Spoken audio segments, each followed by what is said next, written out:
I'm Emma, a 34-year-old who used to take pictures as a job. Now, I'm a full-time mom. My whole life used to be about capturing moments through my camera, but now it's all about taking care of my baby who's sleeping in the next room. But deep down, something doesn't feel right. Our house, which used to be our happy place, now feels empty. The fancy terrace where my husband Alex and I would chat in the mornings feels like it's mocking me with its emptiness. Even the garden, which we used to care for together, feels like it's silently witnessing the growing space between us. I remember the day I brought our baby boy home from the hospital. I expected Alex to be excited, maybe shed a tear of joy. Instead, he barely acknowledged us. He said he wasn't good with babies and needed time. It's not just about the baby, though. Alex seems different now. When he comes home from work, he looks tired and distant. One evening, as I tried to talk to him about it, he brushed me off, saying he was tired from work and didn't need a lecture. But I couldn't keep quiet. I told him I felt like I was raising our son alone. He looked at me coldly and asked what more I wanted from him. It hurt to hear him say that. I just wanted my husband back, the one who promised to always be there for me. But it felt like he was slipping away, buried in his work just like before. And then, one evening, he came home late again, avoiding my eyes as he walked in. "I'm just tired," I said wearily, feeling more drained than just physically exhausted. Alex grunted and tossed his keys on the table, complaining about work being a mess and saying I wouldn't understand. His sharp tone hurt. "You think I wouldn't understand?" I reminded him of the late nights we both endured when I worked in the studio. "I get it, but this feels different." "You're different." He scoffed and loosened his tie angrily. "Different how?" "Because I'm trying to provide for this family. Because I'm not jumping with joy every minute." I held back my initial response, carefully choosing my words. "It's not about providing, Alex. It's about being present. You barely look at your son. You barely talk to me. It's like you're here, but you're not." He finally looked at me, his eyes hard. "What do you want from me, Emma? I'm working hard every day. Coming home to this?" He gestured vaguely around the room. "And all I get is complaints." His words cut deep. "Complaints? Is that what you think this is, Alex? I'm worried about us, about you. I see how you avoid us, how you're pulling away. It reminds me of before." Alex's face tightened, his jaw clenched. "You're bringing that up again. I thought we were past that, Emma. I thought we agreed to leave that behind." I held our son closer, feeling his warmth against the cold atmosphere between us. "Leave it behind? How can I, Alex, when you're acting just like you did back then? The late nights, the distance, the silence, it's all too familiar." Frustration radiated from him as he threw up his hands. "So what, you think I'm cheating again? Is that it? You think I haven't changed?" The question hung heavily in the air, unwelcome and painful. "I don't know," I admitted, feeling lost and unsure of where we stood. "Alex, I don't know what to think. All I know is that something's not right, and it's tearing us apart," I said softly. He ran a hand through his hair, a telltale sign of his stress. "Tearing us apart. Maybe it's your constant accusations. Ever thought of that? Maybe it's you who's not letting us move forward." He shot back, then abruptly left the room, leaving behind a silence heavier than any argument. It was just another Monday afternoon when my phone buzzed with a notification. A message from someone I didn't recognize. Curious, I opened it, unaware that those few lines were about to shatter the fragile piece of my world. "Emma, you don't know me, but I think it's time you did. Alex has been living a double life, and I'm the other woman," it read. My heart stopped. This had to be some sick joke, but then I saw the pictures attached. Alex, not just with this woman, but with children, 3 of them, each bearing a resemblance to the man I called my husband. I was still reeling from the shock when Alex walked in, earlier than usual. "Back so soon?" I managed to say, my voice barely a whisper. He shrugged, clearly oblivious to the storm raging inside me. "Yeah, things were slow at the office," he replied casually. I held up my phone, the picture of him with that woman and the children filling the screen. "Slow? Huh?" Is this how you kill time? His face went white, the mask of indifference crumbling in an instant. Emma, where did you get this? He asked, his words heavy with worry. From her, Alex. Your other woman, I said, my voice trembling. He tried to grab the phone, but I pulled away, my eyes never leaving his. So it's true then. The late nights, the distance. It wasn't just work, it was them, I said, feeling the weight of betrayal settling in. Alex sank into a chair, his facade shattered. Emma, listen. It's not what you think, he pleaded. I laughed, a hollow sound that echoed in the silence. Not what I think, Alex? The pictures don't lie.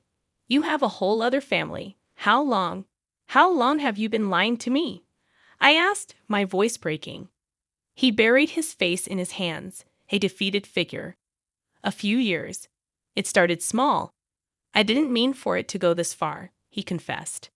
A few years, I repeated, the words hanging heavily in the air, a testament to the lie my life had become and the children. Alex, are they yours? I asked, my voice steady despite the chaos inside. He didn't answer, but he didn't need to. The truth was right there in the silence, in the photos, in the years of deceit. You need to leave, Alex, now, I said firmly, my voice unwavering. With that, he left, the sound of the closing door marking the end of our story. I sat there alone, holding our son, the only real thing in the mess that was my life. Just when the dust seemed to be settling, life decided to throw another curveball. I was in the middle of a feeding session with my son when the doorbell rang, slicing through the quiet afternoon. Expecting maybe a delivery or a neighbor, I was completely taken aback to see Alex looking sheepish and the woman I recognized from the photos, the other woman, standing boldly in my doorway. Before I could even react, she pushed past me into the house, her eyes scanning every detail. This is quite the place you've got here, Emma. Cozy and spacious, perfect for a family, don't you think, Alex? She said mockingly. Alex didn't meet my gaze, his shame evident, his voice silent. I clenched my jaw, trying to keep my composure in the face of this intrusion. And what family would that be? Because the last time I checked, this was my home, I retorted, standing protectively in front of my son's crib. She smirked, a calculated glint in her eye. Well, the family Alex should have been with all along, me and our 3 kids. You see, we need this house more than you do. A big, beautiful house for a big family. You understand, right? She said, her words dripping with entitlement. I was fuming, each word from her mouth fueling my anger. Understand? I understand perfectly. You're delusional if you think you can just barge in here and lay claim to what's mine. Alex has no right to this house, and neither do you, I declared, my voice firm. Finally, Alex spoke, his voice barely a whisper. Emma, maybe we should discuss this. I snapped, my patience wearing thin. Discuss.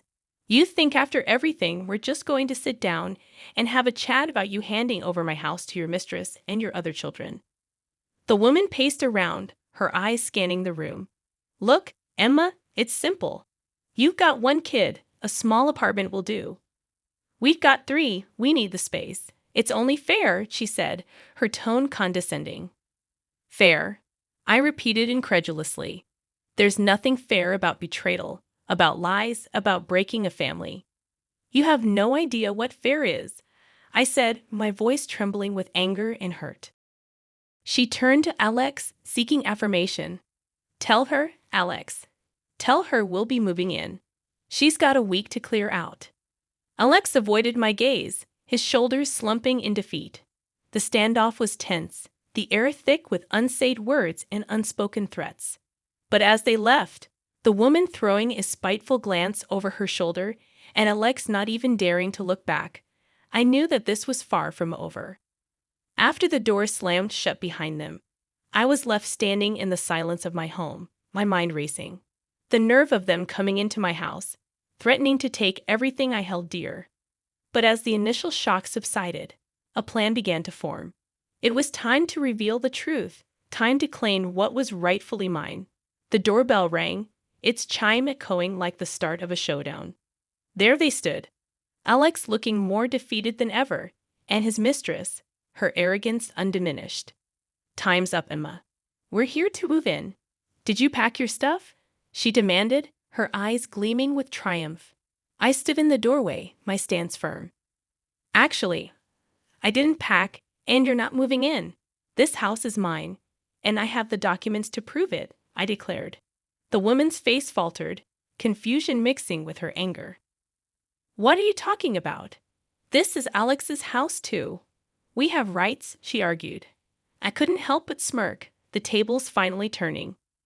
No, you see, that's where you're wrong. This house was a gift from my parents to me.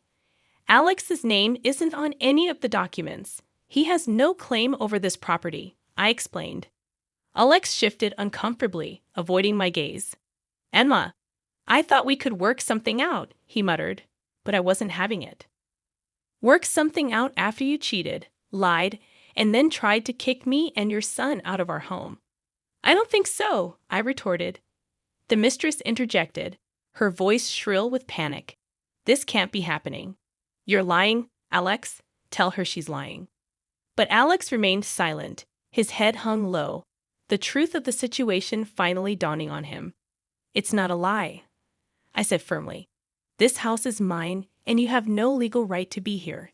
So I suggest you leave before I call the police. The woman's eyes darted to Alex, seeking confirmation or maybe denial. But Alex stood silent, his truth too heavy to bear. But we have a family. We need this house. You can't just throw us out, she protested, her voice tinged with desperation. The only thing I'm throwing out is the lies, I countered. And while we're at it, let's talk about Alex's job, shall we? He's not the high-flying executive you think he is. He's a clerk, a simple office worker. Your dreams of a lavish life in this house are just that, dreams. The revelation hit her like a physical blow, her face contorting with rage and disbelief. A clerk. You're lying, Alex. Tell her she's lying. But Alex remained silent, his shoulders slumped in defeat. You've been living in a fantasy fed by Alex's lies, but it ends now, I declared firmly. You have no place here. It's time for you both to leave. The confrontation was intense, the air thick with tension and unsaid words. As they turned to leave, the mistress's parting glance was filled with venom and vows of revenge. This isn't the end, Emma. You'll regret this, she hissed, her dreams shattered by the harsh light of truth. It was a crisp morning, the kind that usually promised a peaceful start. But peace was a luxury I could no longer afford. The sound of the doorbell shattered the calm like a rock through a window. As I opened the door, my heart sank. There she stood, Alex's mistress, her face twisted into a smirk, her children huddled behind her. You've got some nerve showing up here again, I said, my voice steady despite the turmoil inside. The mistress didn't falter. I've had every right, Emma. These kids, she gestured to the innocent faces behind her. They deserve a proper home. Your home. I couldn't help but scoff at her audacity. Deserve? The only thing you deserve is a reality check. This is my house, and you're not welcome here, I declared firmly. Her smirk widened, her voice growing louder. Oh, I'm not welcome. We'll see about that. You think you can just sit in this big, fancy house all alone with your baby while my kids suffer? You're more heartless than I thought, she accused, her words sharp and meant to wound. Heartless. I'm not the one tearing families apart, disrupting lives. You did that all on your own, I shot back, feeling the weight of her accusations. The neighbors, drawn by her shrill voice, had begun to gather, their whispers adding to the tension. She relished the audience, her theatrics reaching new heights. Look at this, folks. Emma here thinks she's too good to share, thinks this palace is only for her and her baby. What about my children? Don't they deserve a home too? I clenched my fists, fighting the urge to slam the door in her face. Your children deserve better, that's for sure. Better than a mother who uses them as pawns in her twisted games, I retorted, holding my ground. She stepped closer, her eyes flashing with anger. You think you can judge me, Emma? You, who had everything handed to her on a silver platter. My kids have had to fight for every little thing in their lives, And now you want to deny them a roof over their heads. I shook my head in disbelief and anger. I'm not denying them anything. Their father, the man you stole from me, he's the one you should be looking at. He's the one who's failed them and you, I said, my voice trembling with emotion. The mistress's face reddened, her mouth opening and closing like a fish out of water. Alex promised us a better life. He promised we have this house. Are you going to stand there and tell me those were all lies? Her words hung heavy in the air, a painful reminder of Alex's betrayal. Promises from Alex aren't worth much these days, it seems. But one thing's for sure, this house isn't part of his empty promises. It's mine, and you have no claim to it, I declared firmly. She bristled, her composure slipping. I'm not leaving, Emma. Not until you do right by these kids. I'll camp out here if I have to. I'll make sure everyone knows what kind of cold-hearted witch lives in this mansion, she threatened, her eyes blazing with anger. I stared at her, the absurdity of the situation hitting me full force. You're going to camp out on my property? I don't think so. This is your last warning. Leave now, or I'll call the police, I warned, my voice firm. Her eyes darted around at the gathered neighbors, but the resolve in my voice must have hit a nerve. She gathered her children, her parting shot a venomous glare. This isn't over, Emma. You think you've won, but you've just started a war. The drama of the previous week still hung heavy in my home like a cloud, refusing to move on. I was Emma, a woman who thought she had seen it all, until the doorbell rang again, bringing a chapter I thought I had closed. There he was, Alex, standing on my doorstep, his face a mixture of regret and desperation. The sight of him after everything sparked a fury I hadn't known I possessed. What are you doing here, Alex? Haven't you done enough? I spat, my words sharp and unforgiving. He looked down, his hands fidgeting nervously. Emma, I need to talk to you. It's important, he pleaded, his voice strained with emotion. I crossed my arms, my stance unyielding. Talk? After you tried to take my home, after all the lies. You must be kidding, I said, feeling a surge of anger and betrayal. He swallowed hard, a man grasping at straws. Please, Emma, I made a mistake, a huge mistake. I see that now. I was wrong, he confessed, his voice filled with remorse. So wrong I couldn't help but laugh. I said, the sound bitter and hollow. A mistake? Is that what you call it? You destroyed our family, Alex. You chose her, chose that life. And now you're here. What? Asking for forgiveness. His eyes met mine, a glimmer of the man I once knew flickering in their depths. Not just forgiveness, Emma. I want to come back. I want to make things right. For you, for our son, he pleaded. The audacity of his request left me speechless. How could he stand there asking for a second chance, as if he could erase the past with a few words? You want to come back after everything? You think you can just walk back into our lives like nothing happened? I asked, my voice rising with every word. He nodded, a desperate man clinging to a lifeline. Yes, Emma, I know I don't deserve it, but I want to try. I'll do anything, everything, to make it up to you, to our son. I shook my head, the finality of my decision clear in my mind.